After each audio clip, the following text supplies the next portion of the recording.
Hello there. In this continuation video, I'm gonna be talking about the inflammatory process and also briefly about the inflammatory stages of healing. Okay. So on the top of my head, you know, there's that three stages of the inflammatory stages of healing. There's acute and subacute and chronic. Depending on the sources, subacute can be divided into early subacute and and late subacute. In this manner, I will just briefly mention it. But for acute, usually it happens usually when the time that happens, right, up to 3 days. So that's onset to 72 hours. So that's the first stage or the acute stage. And then the the subacute stage will be 3 days to 3 weeks, right? Okay, and then for the chronic stage, it will be 3 weeks up to 3 years. Chronic meaning, it's been uh, it hasn't healed completely. It has been for whatever cause might happen. It re-injured in the case of injury or whatever situation. It didn't heal properly, right? So one thing that we need to make sure that if a client is coming for physiotherapy or massage therapy, we're gonna try to avoid any areas that will re-injure their injury, so to speak, or any form of exacerbation to that area that will lead to a chronic, more so in a chronic stage, as opposed to being healed and following the process of healing. Okay. Okay. So, what is the inflammatory process? All I can say, this is steps towards the inflammatory healing process that has to happen. These are always needed. I have done this is like a three sequence with wounds, burns, and inflammatory response and stages. It's because when somebody had an injury or a cut or a wound or a burn, the inflammatory response will happen. Why? Is because these are needed to protect the injured area or the injured skin. For instance, redness. Why is redness happening? Because initially there'll be vasoconstriction, right? It's gonna be constricted, and then after that initial vasoconstriction, vasodilation will happen, meaning that it's going to dilate all the blood vessels. That's why there's that redness, right? And it's to protect that area. Okay, and then the inflammation happens. Why? It's because you know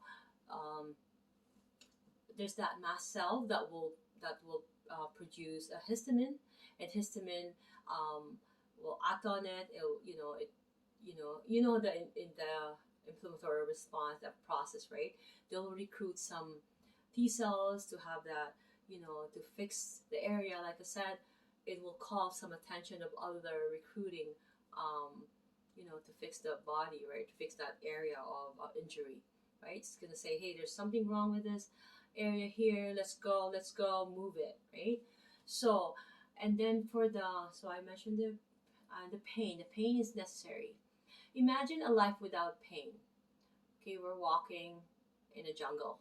Oh, we don't have any shoes or thing. Just look back in the old days when people just have to like hunt and to survive, right? So that person got stabbed, right? Or what's happening is that that pain response will immediately be there. All in other out in the other inflammatory response, right? But like I said, imagine if there's no pain. Okay, that person will continue, and trying to maybe um escape a lion trying to eat him or something like that. but then keep on stabbing some, I don't know, some sharp object, and is not feeling the pain, what's gonna happen eventually? He's gonna, because he's not able to. Whereas if there's a pain, it will stop. The muscle guarding has to happen. Muscle guarding is the spasming of that area of the muscle. Why? Because the body is saying, "Hey, do not move it further longer." That spasm needs to happen to protect that muscles, right? So that's happening. And then one more thing is, what is pain? I mentioned the pain, and then the redness, and then the inflammation, and then the muscle. Okay, I've mentioned all of those. So now we're gonna talk about the cause and the tissue damage. It could be internal or external. External, and I have mentioned a few types of healing in the video, but I'm gonna mention it again. There's two types of healing that's gonna happen. Right? Is first or the primary or secondary, or called the first is also called the first intention healing. The primary is also called first intention healing, whereas it's just like a simple cut. It's approximated. It could be sutured together with no further damage whatsoever. Right, the prognosis is better. It will heal in the state of natural healing process. Whereas the secondary, or this is it secondary, but it's a second intention healing. Um, it's secondary, yes. So primary and secondary, meaning that it's not approximated. There's some edges that has been damaged, and that means we're gonna recruit, the formation of collagen, and saying, hey, let's recruit scar formation here of collagen. We're gonna go into that injured area, and we're gonna promote the scar tissue. And what's happening with the scar tissue? That's when what happens when we have a scar.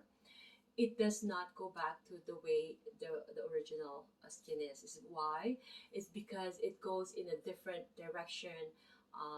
It's not approximated, so there's going to be more collagen formation, and there's going to be a lot of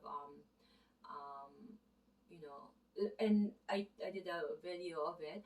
There's other ways how these scars are healing too, right? And there's other types of scars too, right? Depending on the damage that happened. Okay, if you guys want to watch that video, and if you could be of help to, especially at this moment of time, if you'd subscribe and like it. I just started doing this video, just to help me and help whoever who needs it, whatever, right? I don't do any editing at all. I just say whatever is based on the book. I read as I go, meaning I'm also studying that way, and I'm also being of help. Okay, so let's help together. Let's help each other together and grow together. Okay, so I've mentioned the stages. I don't want to go much into detail because I believe that everybody knows the stages of healing pretty much.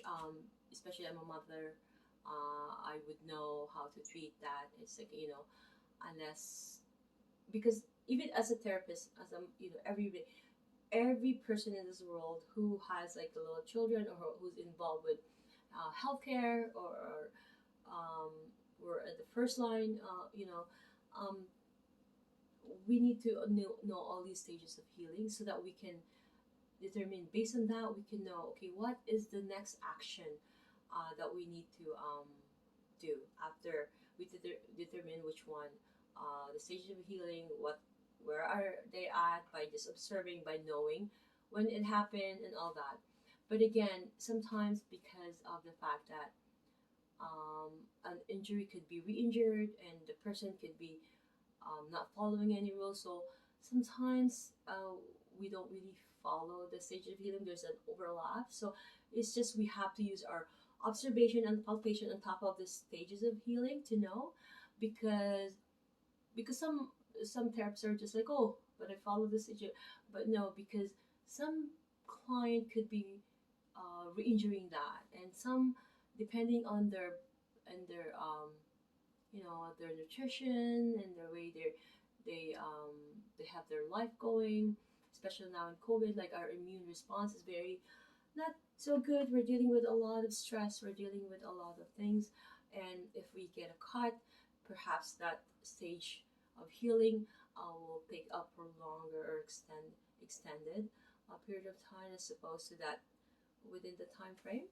Okay, folks, just say, this is just a short explanation of the inflammatory stages of healing and also the responses.